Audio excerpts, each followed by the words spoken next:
Amin.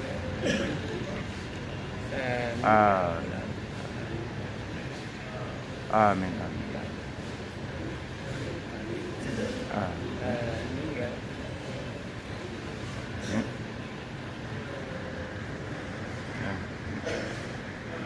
Amin.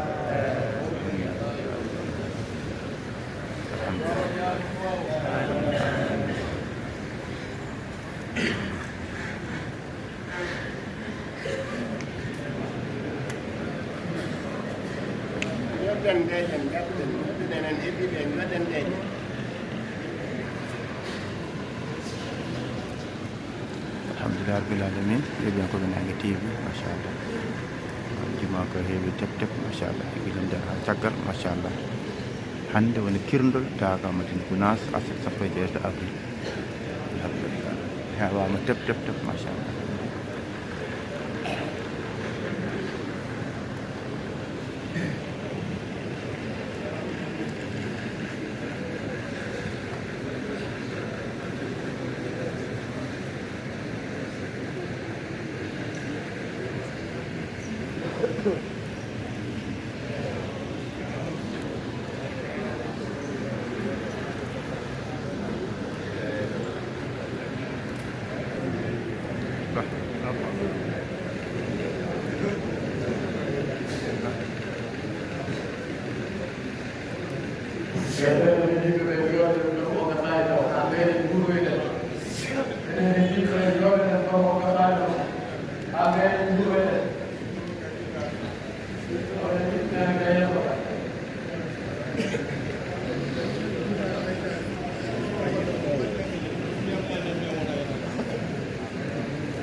Alhamdulillah rabbil alamin. Yeɓiyankoɓe Nangue TV waɗi woni ñalawma aset sappo e jeetati lewru avril ne hawri e kirndol Daka Madina Gounass machallah. Oɗo subaka moƴƴo malado ɓuuɓɗo deeƴƴo tarkal machallah. Alhamdulillah rabbil alamin. Ceerno Moussa Sall alhamdulillah rabbil alamin. En jetti juɓɓe kala en gari wadde kadi duuso e nder duuso machallah. Alhamdulillah rabbil alamin. En ceerno yaltat joni machallah waga heewi tep heewi hoɓɓe pour wiyata ko ma yiya ceerno ma yetto ceerno ma ko jungo ceerno teno weeɓani. Alhamdulillah en jetti juɓɓe kala en jetti bandiraɓe fof machallah. En jettiɓe hano hannirta ni machallah mbi galle ceerno machallah weltare kono kadi ko ɓeydade tigui rigui machallah. Alhamdulillah rabbil alamin machallah. Eskey machallah. Alhamdulillah rabbil alamin. Alhamdulillah rabbil alamin.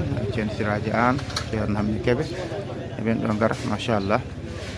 Alhamdulillah rabbil alamin. Yontaɓe ceerno machallah. Eskey alhamdulillah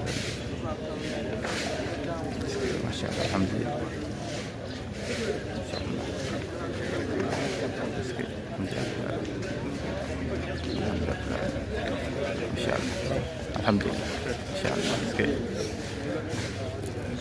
la alhamdulillah alamin keɓiyankoɓe Nangue TV machallah machallah ara joni alhamdulillah jeeɓiyankoɓe Nangue TV ndeysan tawi bandiraɓe julɓe fon gonde weltare kede weytare en yurmini ndeysan machallah kirndol dakama ndene Gounass hande o caggal takkosan so takkosan o juulama inchallahu mawla ko nden ceerno hirdata kañumen laamu ngu e julɓeɓe e dental ngal fof machallah jaaɓana toon to dakama ndene Gounass alhamdulillah machallah alhamdulillah okay machallah jot ceerno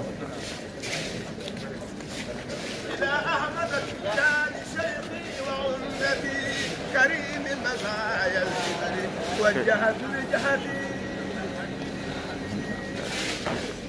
إلى أحمد التجاني خير البرية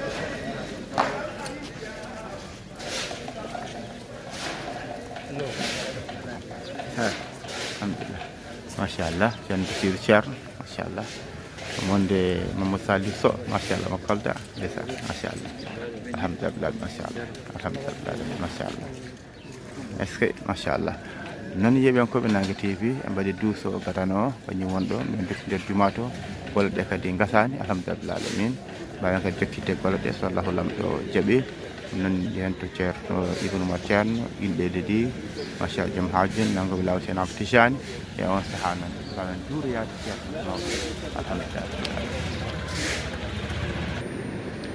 alhamdulillah alamin on jii jolle nde to nder juma to machallah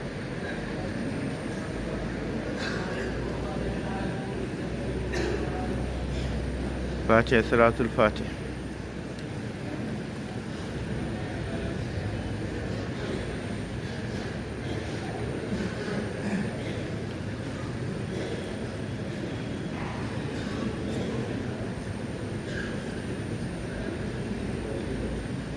amin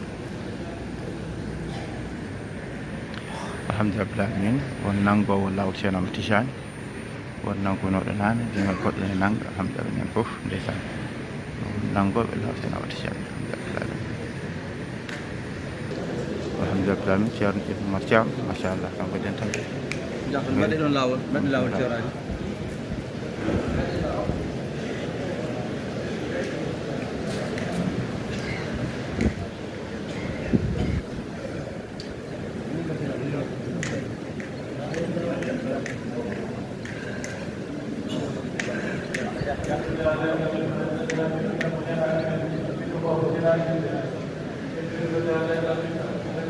alhamdulillah machallah okay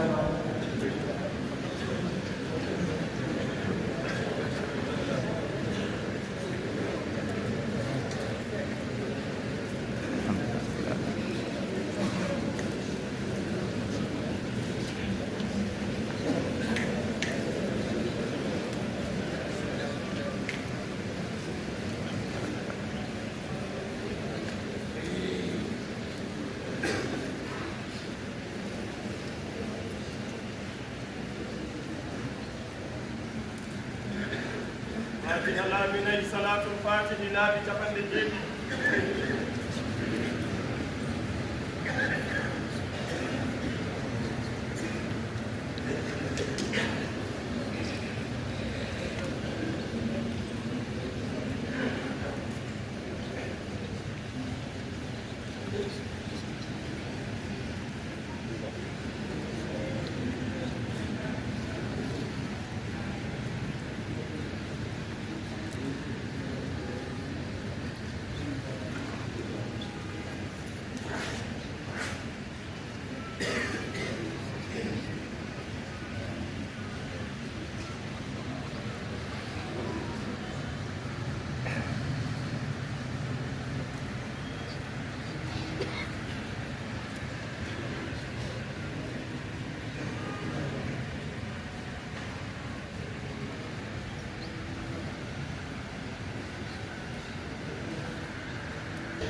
فاتحة صلاة الفاتح.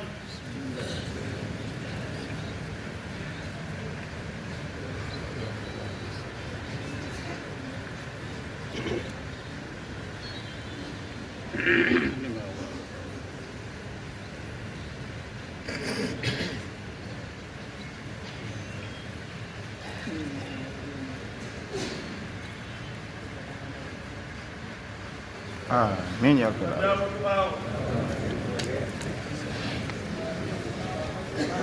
الحمد لله ما شاء الله سكي ما شاء الله لو كيوتي مغالين يورام ما شاء الله كندرام اندر ما شاء الله ما شاء الله سكي لاو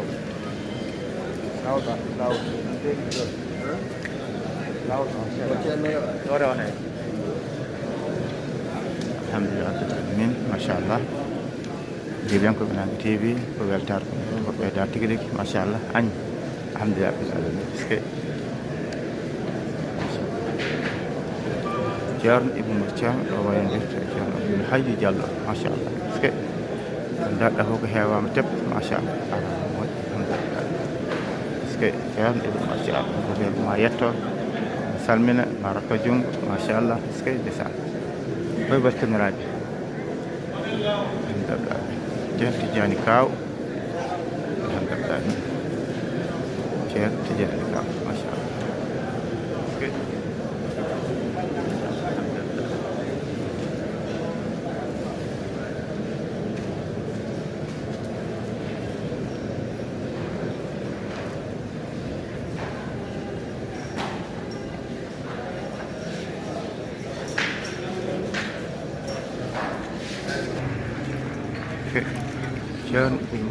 Ceer Tidiane Kaw alhamdulillah okay. alhamdulillah ما شاء الله سكت الحمد لله الحمد لله سكت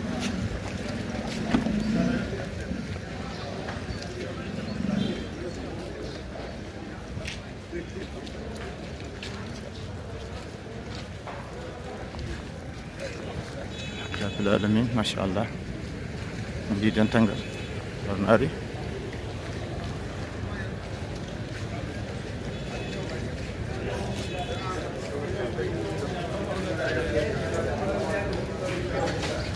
الحمد لله ما شاء الله الحمد لله شاب ابن ما شاء الله سكي ما شاء الله الحمد لله سكي الحمد لله ما شاء الله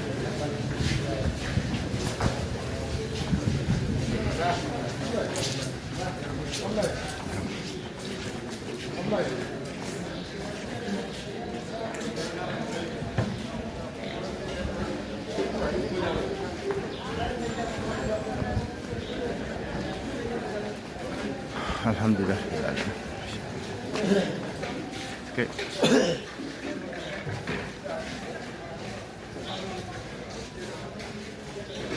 فاتحة صلاة الفاتح.